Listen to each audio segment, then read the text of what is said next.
The inscription read, Jesus of Nazareth, King of the Jews.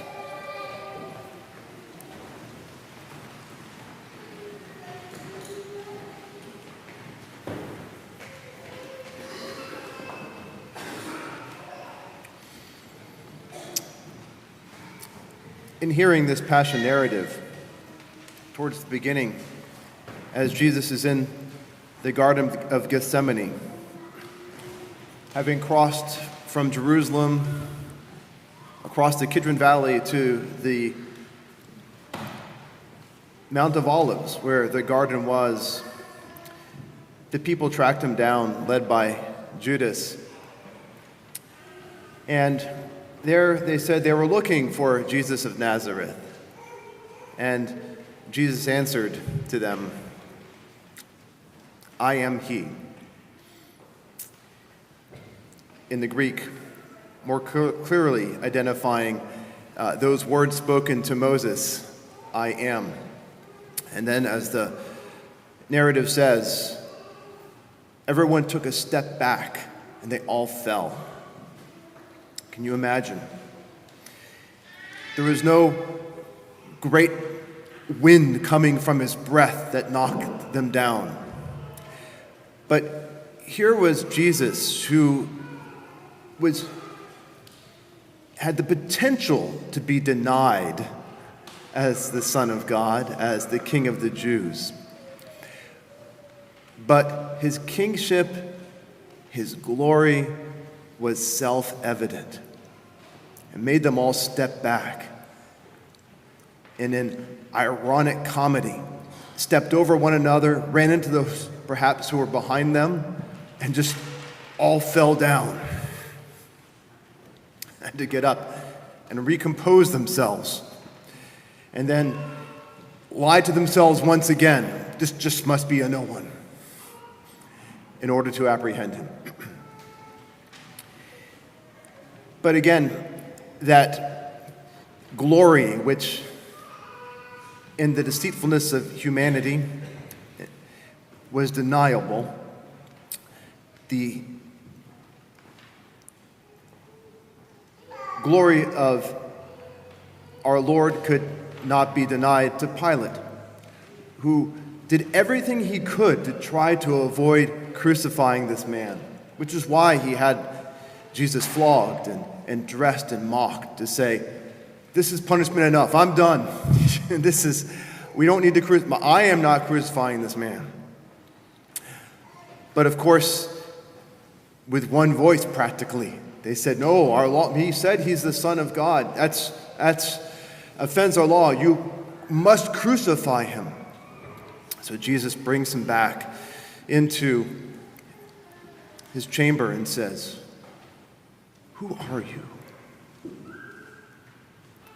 Jesus doesn't need to answer because he knows it's already self-evident who he is. The evidence has been with him wherever he has walked. And so Pilate once again tries to insist that he will not crucify this man. And it's only when the Jews say, well, if you acknowledge him to be king, that sets you up against the emperor. And so it's only in this, between this rock and a hard place, that Pilate allows them to insist all the further. And they must compromise themselves by saying, oh no, we have no emperor but Caesar. They have to, each of them has to give their soul to Caesar, so to speak, in order to deny what has been completely self-evident. But this kingship, of course, is not a kingship that comes in raw power. It's a self-evident glory that came as our Lord walked with the people who knew him, as he loved them, as he took little children into his arms and said, such are the ones who may come to me. And his hands reached out as they reached out to give sight to the blind and to lift up lame men and allow them to walk. This was the self-evident glory of our Lord. And it was at the National Catholic Prayer Breakfast where Father Tangi and I attended just a couple of weeks ago, where Jonathan Rumi, the one who, of course, we know portrays our Lord on screen. And he introduced an upcoming season in which the crucifixion of our Lord would be depicted. And so then there was a movie about the creation of the scene of the crucifixion. So this was not a preview of the scene of the crucifixion. It was a movie about the movie being made. That's all it was.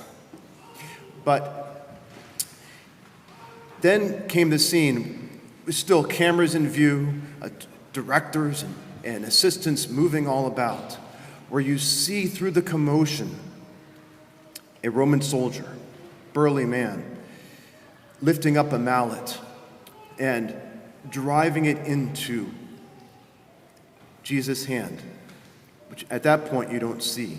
It's just in front of him. You see the soldier's back, and he's with force driving a nail.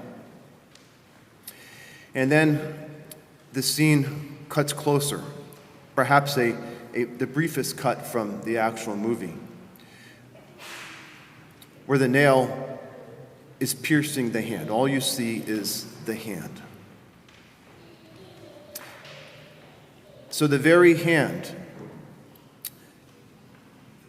whose glory was self-evident, that hand who held little children and healed the blind, was now immobile, no longer to reach out and touch anyone again.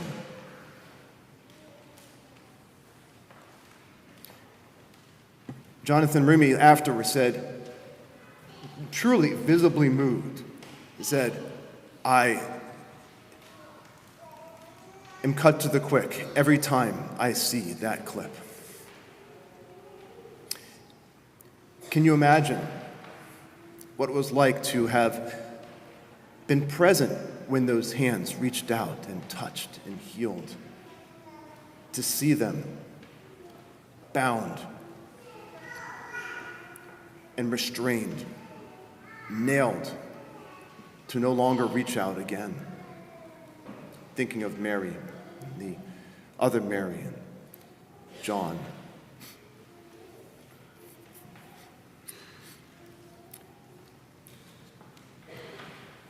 But then we have our Lord lifted up on the cross. And by the way, I can't help but forget that it was just a couple of weeks before that National Catholic Prayer Breakfast, where I had the privilege to say Mass at Mount Calvary, say Mass with intention for this parish, with intention for each of you, at that very location where the nail was driven into Jesus' hands. There is an altar, an Orthodox altar, an Eastern Orthodox altar, immediately over the top of Mount Calvary where the cross would have been placed. And just to the left is the Catholic altar, and that's where Mass is said every day. And just over the altar is the scene of the crucifixion, and that's where we as Catholics say Mass, and where we are able to enter into this reality sacramentally. But after he was raised just several feet over onto Mount Calvary, Jesus had placed over his head the last word. This is his last word. Jesus of Nazareth, King of the Jews. Defiantly proclaiming that what was self-evident as he looked into his eyes in his chamber, and was self-evident to all.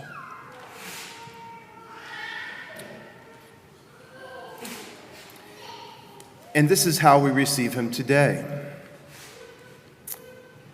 St. Bonaventure says, the wounds of Jesus wound the stoniest hearts and inflame the coldest souls. The charity of Christ presseth us. And so then St. Alphonsus Liguori, in beholding the cross in his heart, says, he prays for us. He puts words in our mouths, the words from the depth of our heart. The church, when she shows us Jesus Christ crucified, exclaims, his whole figure breathes forth love.